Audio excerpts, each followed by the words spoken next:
Do you have time next weekend? Come over to our place for a change. I accepted my son Paul's invitation and looked forward to that day. However, on that day, I received a text from Paul. He had an urgent matter but assured me he'd be back soon, so he wanted me to relax there in the meantime. I took a train and a taxi, finally arriving in front of their house. But when I pressed the intercom, the door didn't open immediately. Eventually, my granddaughter Rose appeared. "Hi, Rose!" She urgently motioned for me to come closer. Just a moment, come this way. Ha! Just a moment? For some reason, Rose seemed flustered and pushed me into the storeroom. Grandma, escape through the back door quietly so Mom can't find you. Even when I asked why, Rose only said it was necessary to avoid getting caught by her mom and then went back to the living room. I assumed we were playing hide-and-seek and decided to stay put. Just then, my son's wife, Lynn, emerged from the bathroom right in front of the storeroom. Rose, hasn't your grandma arrived yet? Not yet. Lynn clicked her tongue and started making a phone call. That hag hasn't shown up at all. Can't even keep time. It's the end for her. It's time for the generational shift, I suppose. Wait, was she referring to me as that old hag? But the shocking revelation didn't end there. Lynn began sharing something truly unexpected. I am Amelia River. Today, it's a sunny holiday, and I can hear birds chirping outside my window. I open the curtains, tidy up my appearance, and head from the overly spacious bedroom to the smaller room in the back. As I open the door, there's my late husband's smiling portrait. He passed away in an accident a few years ago. At the time, I was devastated and couldn't function, but with encouragement from my son Paul and his wife Lynn, I've managed to lead a normal life as a full-time employee. Above all, I mustn't falter here, especially for my granddaughter Rose, who's now in elementary school. I clasped my hands in front of the portrait and closed my eyes. May you rest peacefully in heaven, my dear husband, who worked so hard to build this beautiful, spacious house for us. After lightly dusting the portrait, I made my way to the living room. This room is decorated with artwork from a floral arrangement class I attend with neighbor friends. It's my current hobby. When my husband passed away, leaving me feeling like an empty shell, they encouraged me to join the class, and now I'm completely engrossed. The Paul family from the neighboring town also appreciates the flowers whenever they visit. Paul went to an out-of-state university and ended up working there. He met Lynn, got married, and Rose was born. Although Rose has grown quite a bit, she still enjoys running around this house, so maybe its spaciousness suits her. Despite being alone, I managed to keep myself busy and content. Today is the day I go to the flower arrangement class with my friends. As I prepared, the nonchalant doorbell chimed in the living room. "Coming!" I called out and headed toward the entrance, but the door opened before I could reach it. Hello, Mom. Not again, I thought. Over the past few months, Lynn has been dropping by unannounced with Rose. Initially, it was just on weekends after giving prior notice. But now, it's practically every day without any warning. Honestly, it's become quite tiresome since I have my own schedule. A simple phone call would suffice. Good morning. Oh, it was quite a journey to get here. Lynn, I have a flower arrangement class today, so I'll be out. Sorry, but will you go back home today? I hurriedly stopped her from entering the living room. If she thinks it's too far, she could just not come. Oh, don't worry about it. I'll watch the house as usual. But Sure, I'll lock up. Oh, is there something for lunch? without bothering to listen to my words, Lynn forcefully entered the room. My granddaughter Rose, on the contrary, was apologetic and followed Lynn inside. Back when she used to admire the flower arrangements with such enthusiasm, it was endearing to see Lynn watching her. But how did things take this turn? Listen, Lynn, I've said it many times. Please give me a heads up before coming over. Lynn replied nonchalantly. Well, since I'm here anyway, it'd be more trouble to notify you. I don't want to deal with such bothersome things. She confidently sat in the middle of the sofa, eyes glued to her smartphone. She'd show up at my house like this, lazy and leaving meals to others. Rose even offered to help, her voice trembling. I don't want to be a nagging mother-in-law, but my patience has its limits. Oh, well, anyway, I'm heading out now, so you should go home. What? We've come all this way. It's terrible to turn us away. I've told you repeatedly to give me notice. I replied. Lynn leaned in toward Rose and said, Rose must be tired too, right? She smiled, but there was something cold in her eyes.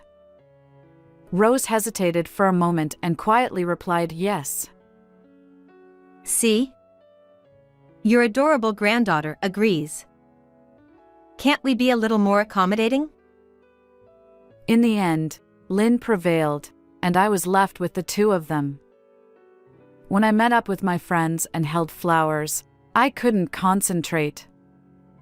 Irritation toward Lynn aside, I couldn't forget Rose's expression from earlier. My friends noticed something was wrong and asked what happened.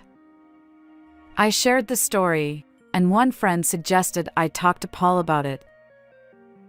So, I decided to call Paul on my way back. Hi, Paul.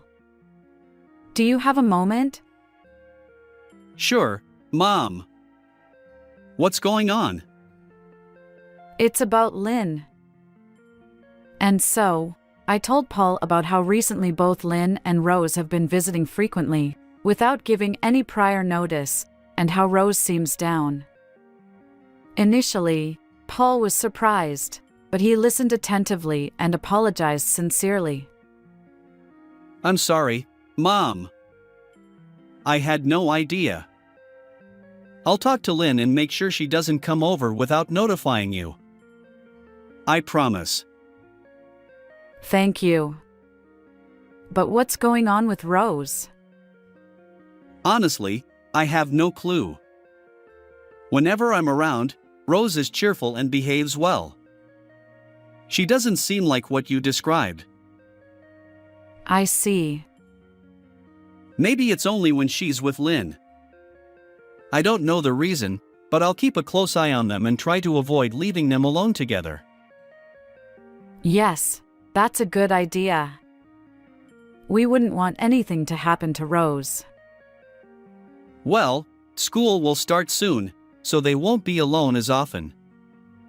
If anything comes up, I'll let you know. Take care. So I ended the call with Paul and headed home. Upon arriving home, there was no sign of the two of them. Had Paul called in a hurry, prompting them to leave? The room was in disarray, open snacks, half-drunk cups, and chaos everywhere. Normally, it's tidier, but this scene made me sigh. Yet, knowing they wouldn't visit without permission anymore brought some relief.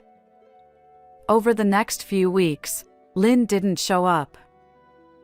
While I felt reassured, I remained concerned about Rose. I reached out to Paul several times, but his responses were vague. Busy, perhaps?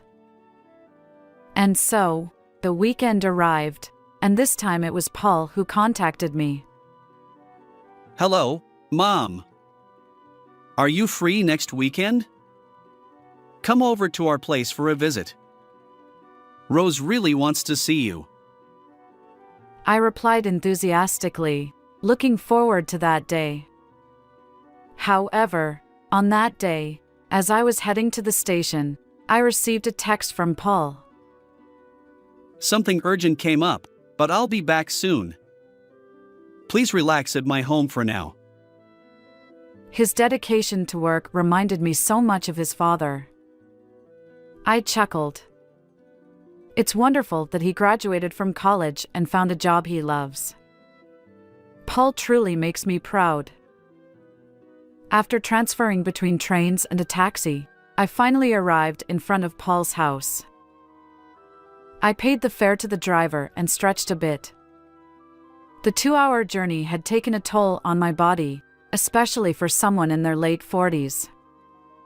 Perhaps some of the fatigue was due to the nervousness I felt. My desire to see Rose was strong, but I hadn't met her since Paul had asked Lynn and Rose to leave my home that one time.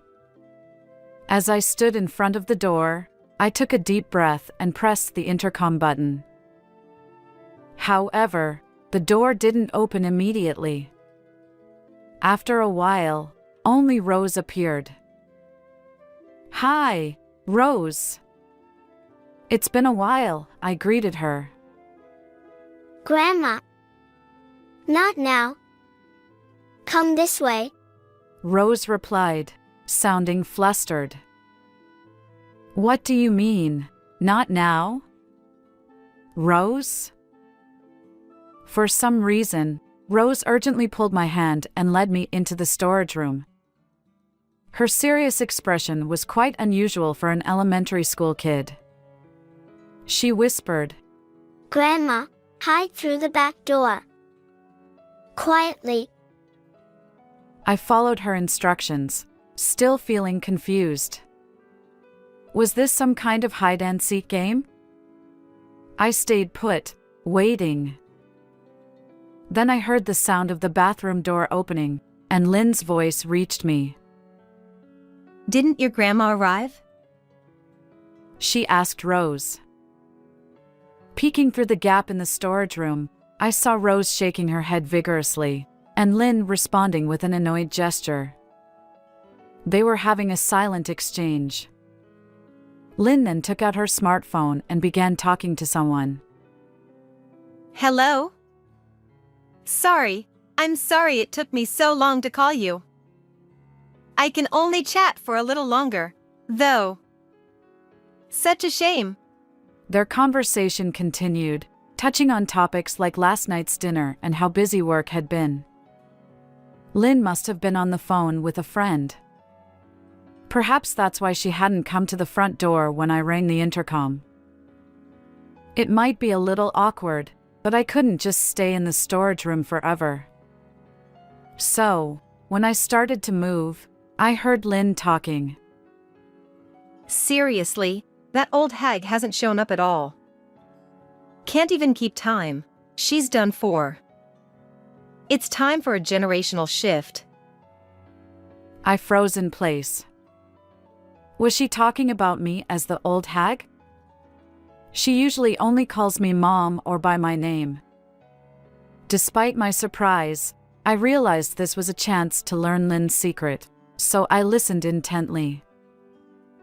And then, to my surprise, Lynn started talking about something completely unexpected. Well, I can chat for a while. Our last date was so much fun.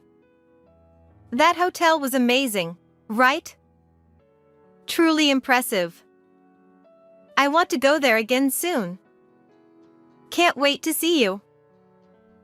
Her tone changed noticeably. She spoke with a flirtatious voice, genuinely excited. At first, I thought she was talking to a friend, maybe about Paul. But would she discuss dinner or dates over the phone? Paul was at work. So, was this someone other than Paul, a man, and not just a friend? As I reached this conclusion, a chill ran through me. I pulled out my smartphone, trembling, and pressed the record button. Lynn continued. You're amazing. I want a brand name bag next. If you get it for me, I'll wear that cute outfit you mentioned the other day. You can do whatever you like. The content made me nauseous. And all this while her young daughter, Rose, was right there. Rose might not fully understand, but she sensed that her mother's behavior wasn't praiseworthy. Rose thought that if I ran into Lynn, who was on the phone with someone else, it would be a big problem. So she forcefully pulled my hand and told me to hide in the storeroom. Rose, still in first grade, sat there with a sad expression, unknowingly bearing the weight of her mother's actions. The old hag is too stubborn to survive. I want her to leave soon and give me that big house so that we can live together in peace and quiet. By that big house, does she mean my house? What could she mean by too stubborn to survive? I wanted to say something, but I tried hard to hold it back. My mouth went dry. Really, it's really annoying. She got angry when I took a picture of the interior. It's like she's going through menopause. I wish she'd learn from my kindness. After that, she continued to make horrible remarks about how my clothes were tacky and the food menu was old. I felt sadness and anger at the same time, thinking that he had thought of me that way. I rubbed my shaking body, telling myself that getting out of here now and getting angry would not change anything, and that I would just have to bear it for now. I'm really grateful that you prepared the medicine for me. I'll have to give her lots of them so she can get the hell out of here soon. Saying this, Lynn transferred the white powder in her hand into a cup. It was hard to see through the gap, but I assumed it was a visitor's cup I had given her a long time ago. It felt as if a blade had been placed against my neck. I don't know what medicine it was, but I was sure it was something not good. Don't tell me you're going to make me drink that. My blood quickly drained from my veins. I never thought that my son's wife, whom I had always thought of as a good daughter, would do such a thing. Well, I'd better go. My husband will be back soon. See you at the hotel. I love you. Saying that, Lynn pulled the smartphone away from her ear. But she was still operating the screen. While I was watching what she was doing, the phone rang in my hand. Ah. I rushed to turn off my smartphone, but it was too late. Mom, did you hear that by any chance? The door to the storage room was opened, and I involuntarily covered my eyes from the sudden glare. Slowly, I looked at Lynn's face in front of me and saw the same cold smile she had shown Rose that day. It was the first time I had ever been afraid of a woman's smile, much less that of a member of my own family. What are you talking about? I just got here a few minutes ago. I tried to argue in a trembling voice, but it would have been pointless. You heard it, didn't you? With a stern voice, Lynn closed the distance between us step by step. I resigned myself to the truth and decided to speak honestly. I stepped out of the storage room and faced Lynn. Yes, I heard. What exactly is going on? Are you having an affair? I mustered the courage to confront her. Honestly, I was trembling with fear, but I needed to confirm the facts. My body tensed up, and my palms grew sweaty. Honestly, why are you taking this so seriously? The person I was talking to earlier is just a friend. It's all a lie. Please forget about it. Lynn laughed through her nose, deliberately making it seem forced. But it can't be dismissed as a joke. I heard the entire conversation earlier. You only heard my voice, didn't you? You can't possibly know who the person on the other end of the phone was. Accusing me of having an affair is harsh. Then who are you talking to? Look, it was just a friend. Can we drop it now? She answered with annoyance and immediately picked up her smartphone, not even sparing a glance in my direction. Despite the conversation content making it clear that it wasn't just an ordinary friend, I felt underestimated. Well, what about the negative comments you made about me earlier? Was that a joke too? I never said anything like that. Your paranoia is off the charts. Cut it out. Do you have any evidence? Well, without evidence, stop making baseless accusations. I'm not having an affair. at that moment, when Lynn stated it firmly, Don't lie. Paul! the front door swung open forcefully, and Paul appeared. After glaring at Lynn, Paul gave me a subtle nod and turned toward Rose. Taking it as a signal, I hurried over to Rose, who looked surprised. I held her gently, and she began to cry softly in my arms. Her body that used to be so warm now felt unbelievably cold. Oh, how much pain had this kid endured until now? Regret washed over me. I wished I had noticed sooner. Why did you come back suddenly? How's work? Lynn, let's stop this.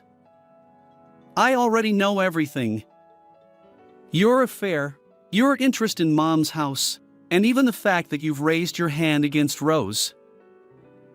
What evidence do you have to say such things? Mom sent me a video. Paul manipulated the smartphone he held. You're amazing. I want a brand name bag next. If you get it for me, I'll wear that cute outfit you mentioned the other day. You can do whatever you like. And there it was, the same line Lynn had just spoken. Yes, I had been secretly recording videos, and I had just shared one with Paul. Having already finished his errands, Paul had rushed home and timed his entrance perfectly. You were filming all that? You're joking, right? He's just a friend. Just a friend. Ha! A friend who does things like this together, I suppose? Saying that, Paul pulled out a bundle of photos from his bag and handed them to Lynn. Why do you have these? The photos showed Lynn walking with a man. The man's hand rested on Lynn's waist, and her profile didn't look displeased. In fact, quite the opposite. Moreover, the building in the background was a hotel. It was clear that this wasn't just an ordinary friendship. There were other photos too, the two of them smiling with matching necklaces, holding hands, and even embracing. As Lynn looked at them, her face grew paler. I knew, Lynn. I knew about your affair. Why? Your behavior lately has been strange. You've been away from home a lot. And Rose told me. Rose did. I held the small body in my arms tightly. Rose's little arms clung to my clothes, and she buried her face, avoiding her mother's gaze. Rose, you! After I specifically told you not to say anything, what are you doing? What are you doing, Lynn? You're the one who should be asking that. What kind of behavior is this in front of a child? You probably haven't even considered how Rose felt. I couldn't take it anymore. Mom talks bad about Dad, she abuses me, and strangers come to our house. Hearing those words, I hurriedly reached for Rose's clothes. She flinched slightly but obediently lifted her shirt. There were several painful bruises on her stomach, and I couldn't help but grimace. Did Lynn raise her hand to silence Rose? If so, it made sense why Rose had been unusually quiet at my house. Rose, could this be? Rose nodded faintly in response to my question. Seeing that, Lynn glared at Rose. Paul stepped in front of Lynn, shielding Rose from her gaze completely. I couldn't believe a mother would do such things to her own child. The night Lynn went to the hotel with that man, Rose tearfully confided in me. So I hired a detective. Today, I was getting an update on the progress. What? A detective? Yeah, we had a thorough investigation. Seems like the guy is a pharmacist. To go that far? Paul confronted Lynn with the evidence he had gathered. Already sensing something was wrong, he had consulted a detective. From the moment Rose told me until we had this evidence, I was worried sick that Lynn might hurt her again. It felt like my heart was being torn apart. Paul's face looked agonized.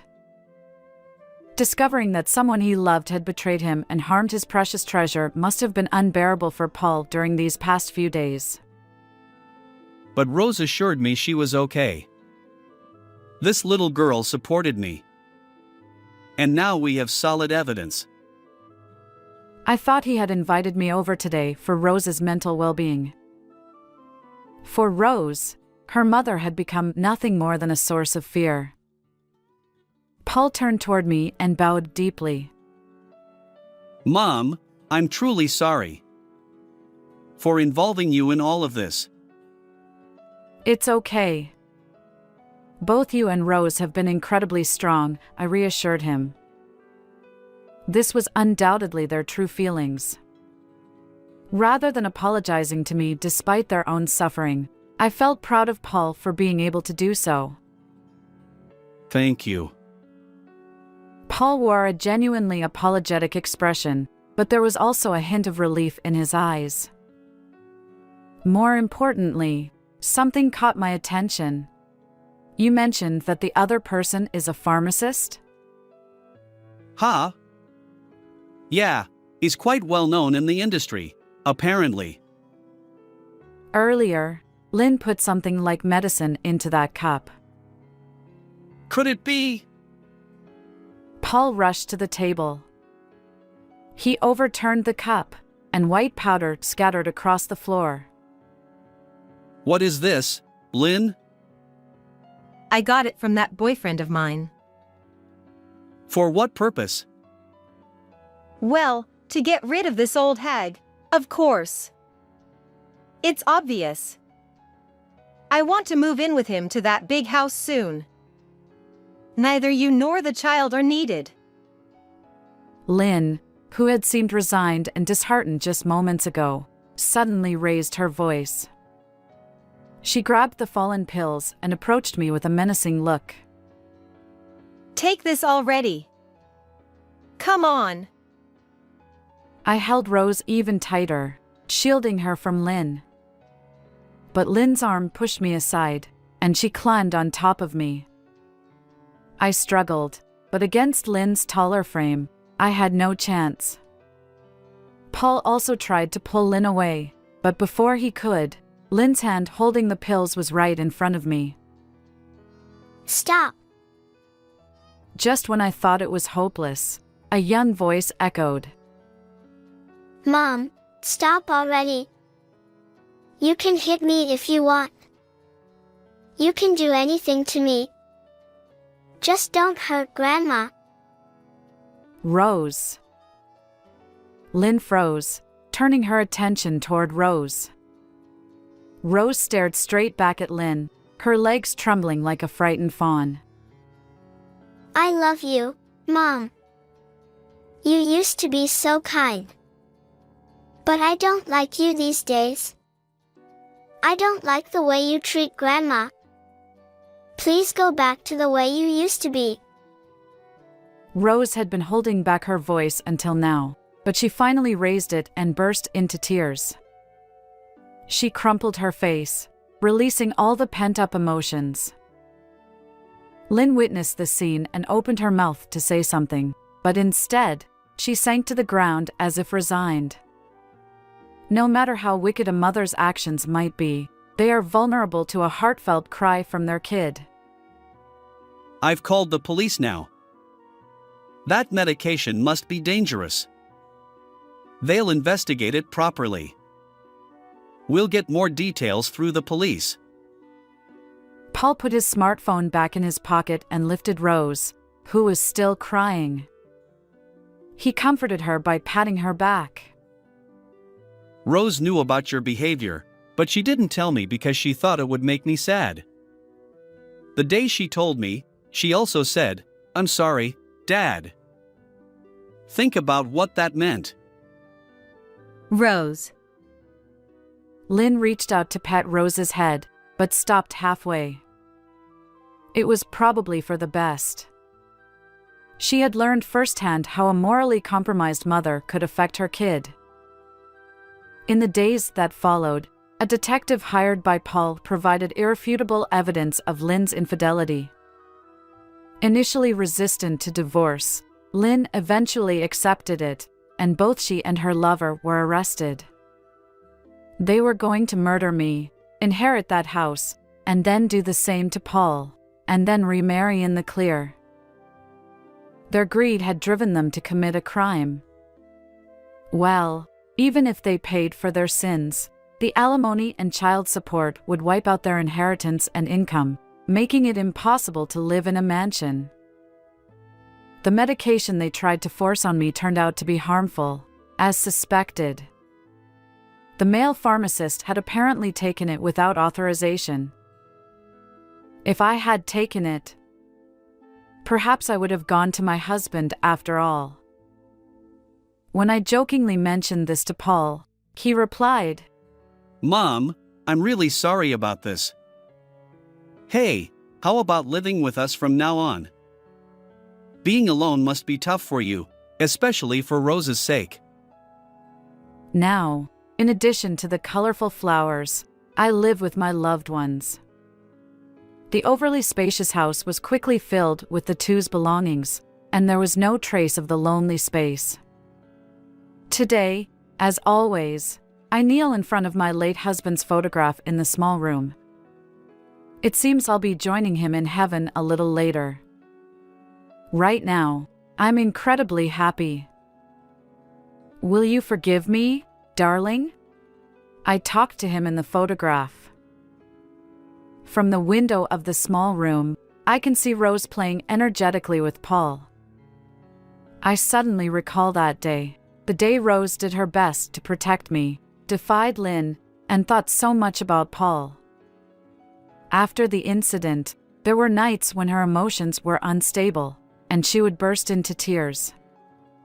But now, she's a cheerful first grader, back to her old self. I've made a strong vow to protect this kid. I'm sure Paul feels the same way. Grandma, get that ball.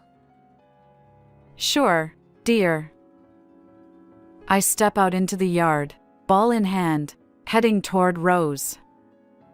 She giggles, her pure smile directed at me. I can't help but pull her into a tight hug. Her warm body feels different from that day. A profound happiness envelopes me. How did you find this story? Don't forget to subscribe to the channel. Until next time in the next video. I am the owner of a dilapidated inn. Business has been tough, but I have a reason why I must protect this place. Just when I was about to give up, a penniless old woman with a story appeared. I've always been a burden. Treated harshly by her son, she reminded me of my own grandmother. And with a single word from her, unbelievable changes began to happen at my inn. My name is Zach O'Neill. No customers today either, huh? The inn I run is in shambles. Hardly anyone would choose to stay here. Even I think so. But this place is important, handed down to me by a mentor. I want to protect this place with all my heart, so I continue to run the inn. That mentor was my high school soccer coach. In my childhood, I lived with my grandmother and mother. With my mother busy with work, my grandmother was always there for me. She cooked, bathed me, and stayed with me until I fell asleep. Wrapped in her warmth, I never felt lonely. However, in 3rd grade, my grandmother passed away due to illness. Although my mother continued to work hard as the family breadwinner, we hardly spent time together. But thanks to my grandmother teaching me the basics of household chores, I managed fine. In my first year of high school, my mother suddenly passed away from a stroke. The coach, who took me in, let me stay in a room at the inn his father managed. After graduating high school, I left the inn and started working out of town. Then, at a soccer reunion 10 years later, I met the coach again. He told me he was about to close the inn he had inherited from his father after I left. Wanting to somehow keep the inn that had welcomed me in, I begged him to let me take over. It was on a pleasant autumn day, with a refreshing breeze, that I met the old woman named Barbara. Excuse me. While cleaning the entrance of the inn, bathed in the sunset, I heard a voice behind me. I turned to see a small elderly woman, probably around 70, standing there. "What can I do for you?" The old woman had good posture and wore neat clothes, carrying only a small shoulder bag, as if she was out shopping. Clearly, she wasn't a guest. I forgot my wallet. But I promised to pay later. Can you let me stay tonight? Well, sure. Her anxious expression turned to relief. Thank you. My name is Barbara. I was really in trouble. I remembered my grandmother. Though they didn't look alike, her gentle tone brought me comfort. I hurriedly put away the broom and showed her to a room. "You don't have much luggage." Barbara, with a sad expression, looked away. It's better to travel light. Sensing there was more to her story, I respected her privacy. She declined food, but I decided to eat dinner with her out of concern. With few ingredients available, I prepared a simple meal. You're young, but your cooking is quite gentle. Despite the simplicity, she seemed pleased. Barbara didn't talk much about herself, but listened to my stories with a smile, about my childhood, my mentor, and the inn. What's the concept of this inn? Concept? Why did I take over this inn? To share the warmth I felt here with others. The concept is a warm and welcoming space where you can feel at home. That's wonderful. She nodded approvingly. The next morning.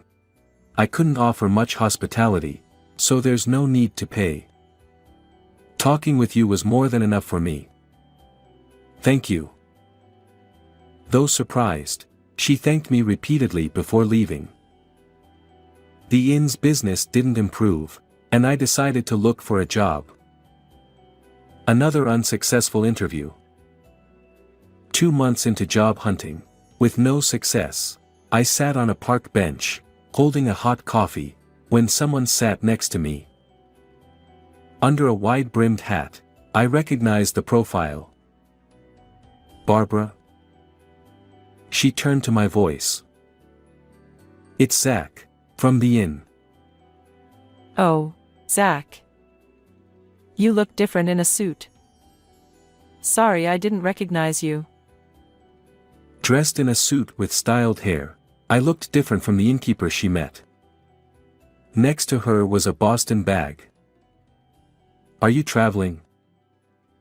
Oh, this. Barbara patted the bag and shook her head. It's not a fun trip. I need to find a place to stay for a while. She sighed and looked sadly into the distance. "If my inn is okay, please stay as long as you need." Barbara looked at me with wide eyes. Thank you so much. Again. She said, bowing her head apologetically. 2 weeks passed since Barbara started staying at the inn. To show her gratitude, she cleaned every corner. This shelf would be better over there. Her ideas transformed the inn into a much more pleasant space. One day, a luxury car stopped in front of the inn. A well-dressed man and woman got out, the man roughly saying, "Is an old woman named Barbara here?" The man, who seemed around his 40s, glanced disdainfully at the dilapidated inn. "Who are you?" "I'm her son, and this is my wife." Now that I looked closely, his nose and mouth resembled Barbara's. But unlike her warm demeanor, he was the opposite. "Can you keep her here? She's always been a burden." "I'll pay whatever it takes." What was he saying? Barbara was healthy and independent. Why did he despise her? Then the wife spoke up. Barbara is just a nominal president. She travels and plays while we handle the office work. Honestly, I wish she would retire. Her eyes, behind sunglasses, were not smiling. "How can you talk about your family like that? Take care of her." Ignoring my protest, they drove off. How awful. I felt anger rising. I'm back. "Barbara, your son and his wife were here." I didn't know how much to tell her and hesitated. Understanding my unease, she began to speak. I'm actually the president of a company with many branches. Her company was not only in Japan but had offices overseas.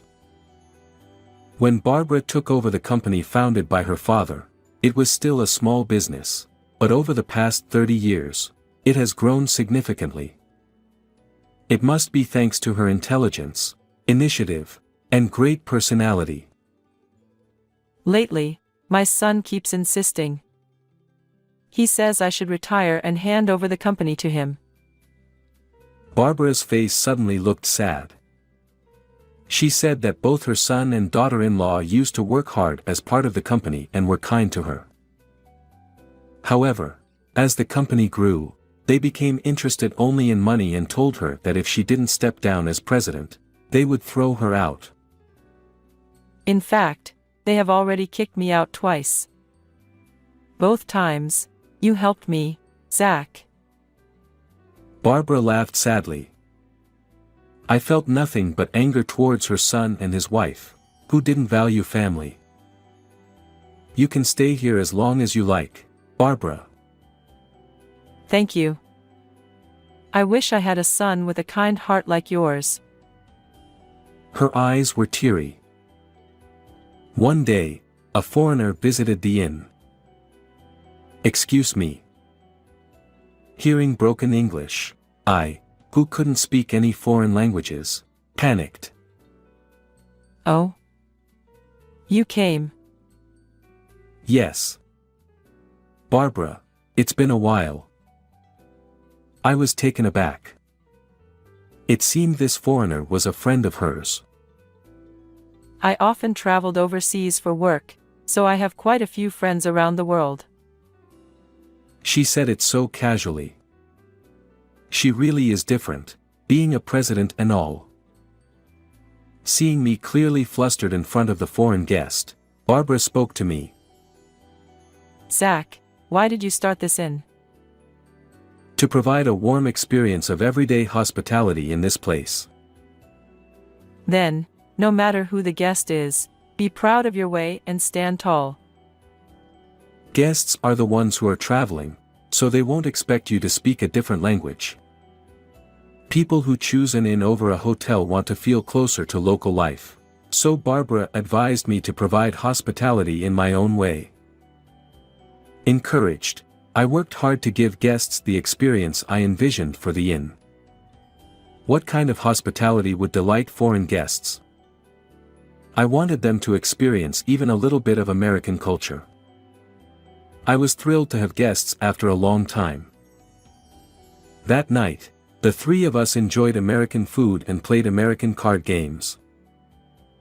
The guest, who experienced American culture, was genuinely delighted, and above all, I think I was the most lively I had ever been.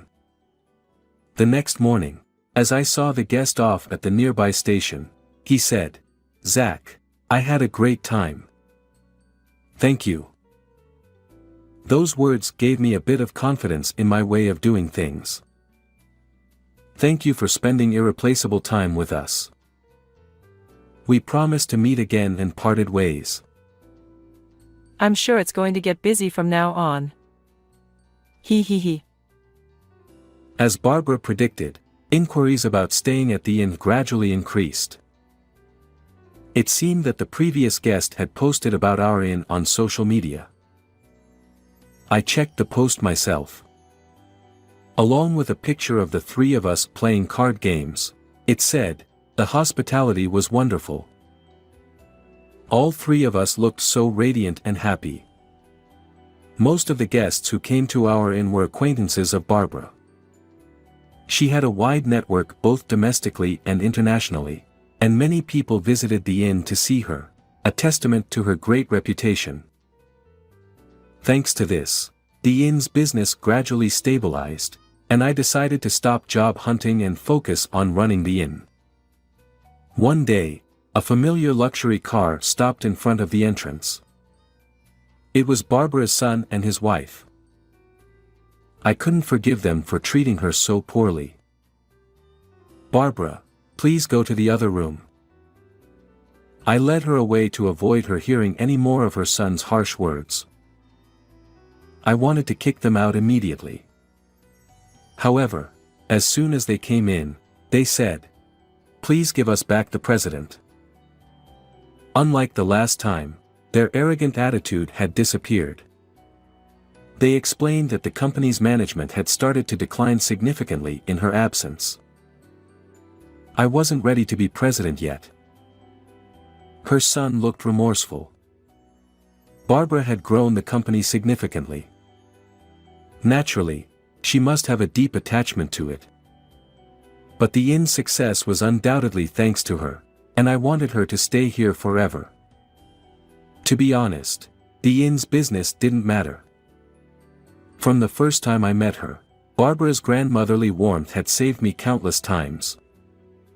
It felt like living with my beloved grandmother again, and my heart was fulfilled. I wanted to continue living with her as a family. As I pondered this, Barbara's voice rang out from behind. What nonsense are you talking about? I won't listen to someone who values money over their parent. Barbara rebuked her son and daughter-in-law. She explained the importance of valuing relationships, and showing consideration and respect to each person to succeed in society. The son and his wife left, dejected. After they were gone, Barbara, with her usual gentle smile, said, You have a wonderful heart. It'll be okay. Her words carried weight and gave me courage. Thanks to Barbara, I gained confidence. And afterward, I started expanding the inn to various locations with her. The concept remained the same, a space wrapped in warm hospitality of everyday life. It was actually my mentor's dream to expand the inn to various locations. Although my mentor had already passed away, I was determined to fulfill his dream. Keeping what I learned from Barbara close to my heart, I worked diligently with conviction. However, when we decided on the 5th inn location, Barbara succumbed to pneumonia and passed away. On the inn's website, where Barbara regularly blogged, condolences from friends around the world poured in. She truly was an amazing person. I had always relied on Barbara. I wondered if she had really been happy staying by my side. Now, I felt a pang of regret. Zach, long time no see. Turning around, I saw the man who first posted about my inn on social media. We promised to meet again, remember? Thank you for coming. I shook hands firmly with the man. I remembered the photo from when we played card games together. Back then, Barbara, and I had the brightest, most genuine smiles. Barbara must have treasured the days we spent together. Believing this, I returned to my work. Barbara, the other day, your friend came from Indonesia. Today is August 3rd, the anniversary of Barbara's death. Every year on this day, I visit her grave and update her on my life. Even after she passed away, her friends from around the world continued to use our inn. By the way, recently, someone asked if I was your son. I was so happy to be mistaken for her son. I told them that even though we're not related by blood, you're an important family member. They said that since we resemble each other, we must be family by heart. Barbara continues to live on in the hearts of her friends worldwide. Of course, she lives on in my heart too. I will strive to be like you, Barbara. So please continue to watch over me. Just like the bright summer sunshine, my future is bright and shining. How did you like this story? Don't forget to subscribe to our channel. See you in the next video.